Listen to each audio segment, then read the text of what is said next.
Have you ever driven on a street here in the islands and wondered how the street got its name? Well, that's why every Thursday, or as we say in Hawaiian, po'aha, we have our Aloha Authentic segment, which helps to answer that question and share stories behind the given names. In the Ahupua'a of Waikele, which lies in the Moku of Ewa here on Oahu, stands a short residential street that holds the name of a very popular dance form known as hula, and we're referring to Hula Street.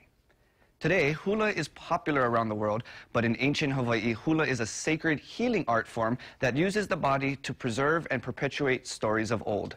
Before the missionaries arrived in Hawaii in the 1800s and created a written language, stories and knowledge of our ancestors were passed down orally through chant and dance.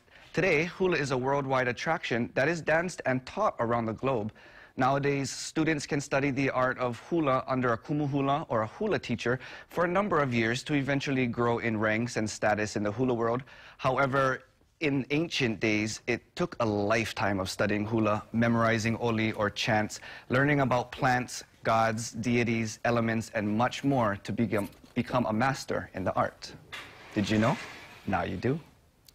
I didn't even know Hula Street was in Waipahu, my hometown. Your hometown. But it's the Ahupua'a of Waikele. Yeah. So remind us again the difference between Ahupua'a and Moku. So in Ahupua'a, so a moku, every island is broken up into large land divisions known as moku. And within each moku, they're broken down smaller into Ahupua'a. And those land divisions range from the top of the mountains and go all the way down to the shore. And the idea behind that was in every portion of that land that all resources that are provided by nature hopefully reside, so the community in that Ahupua'a can sustain life. Are there different styles of hula? There's two main styles, the traditional style known as kahiko, and then the more contemporary style with more instruments, more loud fabric colors and such, known as awana.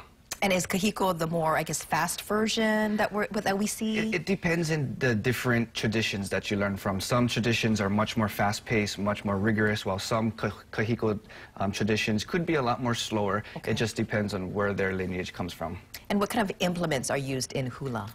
In hula kahiko, there's implements such as the pahu, which is the drum, and then there's also the ipu, which is a hollowed-out gourd, and some of them are single gourds, but we also have what we know as ipu heke, which usually, especially when we watch hula competitions or Merry Monarch, it's a double gourded ipu. Does Hawaii have the most hula dancers? Interestingly enough, Mexico has the most hula dancers, from what I was told. Really? Japan has, as we all know, holds a lot of hula dancers, and to me, a lot more than Hawaii holds, which is kind of surprising, but at the same time, I think it should spark all of us who still live in Hawaii, especially as dancers, that's something we should really reconnect and connect to our history through this ancient art form. Do we know why Mexico has the most amount? You know, I haven't yet to go there, but I know a lot of kumu who do, or a lot of friends who go to Mexico to teach workshops. I think there's just a lot of similarities between the cultural perspective of our history. Interesting. And I know you have experience in hula. Hula to me is my foundation, and that's kind of what guides me to really just go wherever I go. One thing in hula is you really follow your na'au when you're performing. You become and you embody what you're dancing about. And just touching into that na'au, I kind of just allow my na'au, my gut, to lead me in my journeys wherever that takes me. Is it kind of like tunnel vision? You're just kind of focused and you're in your own little world when you're doing it? It's kind of just stop thinking about what you're thinking about and feel those emotions in your stomach. As in Hawaiian belief, that's your direct connection to your God or your higher power, and they always give you the right answer. Interesting. All right. Yes. Thank you so much, Kamaka. Thank you, Christine. Welcome back. We're continuing our Aloha Authentic segment here on Take Two, and this month we're talking about streets named after Hawaiian cultural practices. What better to talk about? Today we're focused on Hula Street in Waipahu, and what better way to delve into the dance art form than by having an actual halau in studio. Joined with us this morning is Kumu Hula Sunny Jing. Good morning, Kumu. Good morning. Thank you very much for making it this morning. Of course. Thank you for having us. So what is the name of your halau? So we are Halau Kiwailehua. We are a young hula home of 3 years. We are located in Waihe'e, or Kahalu'u, Oahu. I've been blessed by 3 kumu, one being Al Makahinu Bakarsi, or known to us as Pops. And we just honored him this past weekend at the Huloni Festival at the Hilton Hawaiian Village. So were you participating in that? We did. We did awesome. We, of course, awards, you know, we walked home with a few awards, and so we're blessed for that. But of course, it's always about sharing. Hula is about our passion, it's our heartbeat. And we actually brought a few of our keiki this morning who placed fourth with their rendition of He Aloha Nu'uanu by Dr. Lisa Takatsugi and put to music by her husband, Chad. So what is the meaning behind Halau Kiu Wailehua? It's actually a wind. It's actually Awesome. a common wind. And the reason behind it is our halau first started in two locations, Aiea and in Waihe'e.